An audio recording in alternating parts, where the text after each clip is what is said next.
Jaywalking. Got you on camera, boy. Alright, as you guys notice, I'm missing my left mirror. Pretty short story. I was riding, I heard some rattling going on. Turns out the screws were coming unloose on my left side mirror. So I lost one of the screws. Actually, I lost both of the screws. But I managed to save my side mirror. So it's in my backpack right now. I'm heading over to Lowe's and pick up some screws. So lately it's been getting pretty cold. I got a neck warmer. I got a new riding backpack. I know California isn't as cold as many other places and that we're still lucky to be here. But when it's cold here, it gets cold for riding still.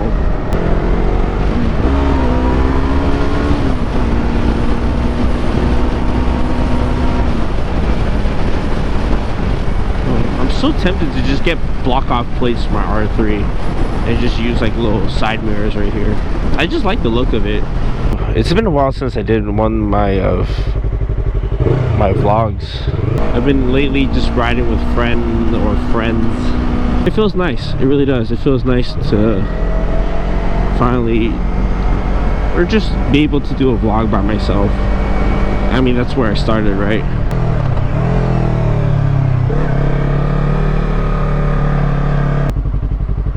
Alright guys, here we go at the beautiful Lowe's. Alright, BRB. Eventually. And just like that, guys, it is back on. Fellow bikers, I'm heading over to the parking garage where I filmed my R3. Half a year riding. Oh, it's been a long journey and I don't regret any of it. I couldn't ask for a better hobby. Yeah, there's been ups and downs as far as other people's approvals, family and all that. At the end of the day, guys, it's all up to you. It's your life and you live it how you want to, and you live it responsibly.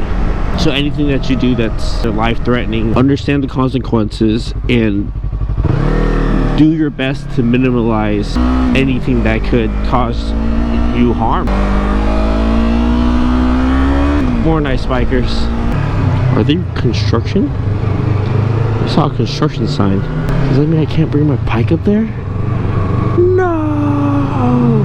Denied. Oh, they blocked it off. No. Guess it's not meant to be. The little doggy. Corgis, man. So sad for them. Their legs are known to be a deformity. But people love them so much that you gotta breed them so you can sell them. Look, Mom, no hands. Half a year riding. It's been wild. It's been a lot of fun. You kind of learn to be by yourself, because once you're a rider, you can cruise by yourself and you'll be a-okay.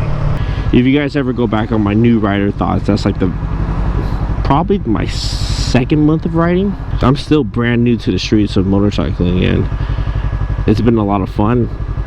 I can't complain about any of the trips I ever made. Aside when it gets really cold, it's kind of like, why did I ride this tonight? It is so cold. But sometimes you gotta do it for the homies, you know. You just gotta ride. You look cool, speeding up and doing one hand and waving to people all around you. The first time I ever rode my motorcycle was just riding it home with just the MSF course experience. I do not recommend that, guys. For anyone who wants to begin, do not ride your bike home, especially when you live an hour away from your house. When I saved up and picked up my R3, so you guys can already imagine, like, I'm scared. I was even scared to even lane split like this.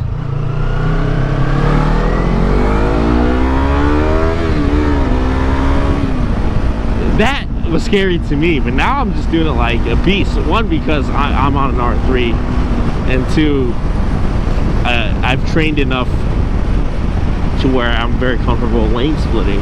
My first bigger bike was the FZ07 back in Nevada. You guys can imagine the first time you guys ever rode a 600. That was, I believe, my third month of riding. My friend, who's an MSF course instructor trainee, took me to Highway 9 for the first time after we had rode the Metcalf in San Jose, which is like this other twisty in California, which is, it's not really a twisty, but it's more of a back road.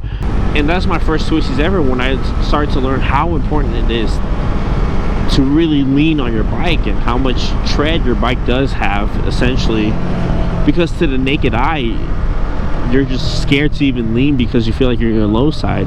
But if you know how to throttle control and ease the throttle and clutch, you'll be fine. And I never really realized that until I took that first trip to Highway 9. Gotta thank my other friend that I always ride with, Tatch. He had the Gixxer 750. I sat on that bike, and that was my first like kind of real super sport. And I swear to you, I couldn't even get that thing to move. I was so scared to even try to throttle it. I was just like, wow, this is so much bigger than my bike. Tank gas is bigger, it's so much wider, so much more lean. I was like telling him, I am way too scared to even start your bike and rolling it. A few weeks passed by, he let me use the ZX6R. When I rode the ZX6R, and I just felt that power. It was, I put on sports mode, and man, if I full throttle that thing, I don't think I could have handled that power. Fast forward down, he let me ride the R6, and that was when I really got to take the R6 to the freeway, and that was like my 5th month of riding. That was my real first experience taking the R6 to the freeway. I don't have a video of that. I do have a second video when I did the Yamaha R6 review as a beginner rider. And then he let me borrow his Gixxer, more upright than the R6, doesn't have as much lean as the R6, but man, that was a fast bike. Oh, I forgot to mention, I got to ride the Harley, and the Harley was fun too. We call that the couch motorcycle because it is so comfortable. Coming from a sports bike to that, big shout out to him, and for him allowing me to get a feel of a 600. Being able to ride like every single bike and just trying every single bike and getting a feel and taste for each and every one of them, honestly, it's not something I take for granted. Being on a motorcycle, I met so many people. I've been to moto socials, I've ridden with people I've just met. I've honestly connected with a lot of people that I never thought I'd connect with, all because you share the same passion of something. I think that just sums up about my whole half year of riding. Shout outs to the people who watch my video and who I've talked to and met are all around the world. They've made my riding experience 100 times better. I've definitely met people who share the same looks on a motorcycle, who've never really judged me for what I ride, because there's that big stigma of if you're not riding anything at 600 or above, you're not cool kind of factor, or you're just not fast, you're too slow, you're on a 300. And surprisingly enough, I've met so many people who are just like, yeah, you're riding a 300, that's awesome, like R3 is sick. I had one or few people, but those are people I don't even hang out with anyways, and they can get a life, to be honest. I respect anyone who decides to be like, alright, I want to ride a motorcycle, I want to learn how to do it, I want to learn how to do it properly.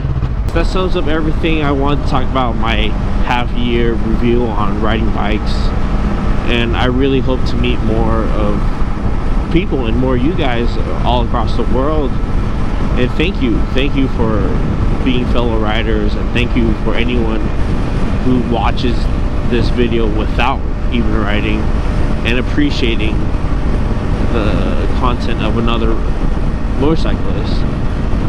Thank you for watching. I really appreciate everybody. I really hope everyone does prosper and find their hobby, that one hobby in life, and shares the same amount of passion and enthusiasm as I do. So thank you guys so much, and I hope to see you guys on the next vlog. I hope my camera is recording the mic and audio, because if not, I'm gonna cry, and I might just send a 5-minute video of myself crying. Alright guys, I gotta peace out before I make this video any longer. Peace.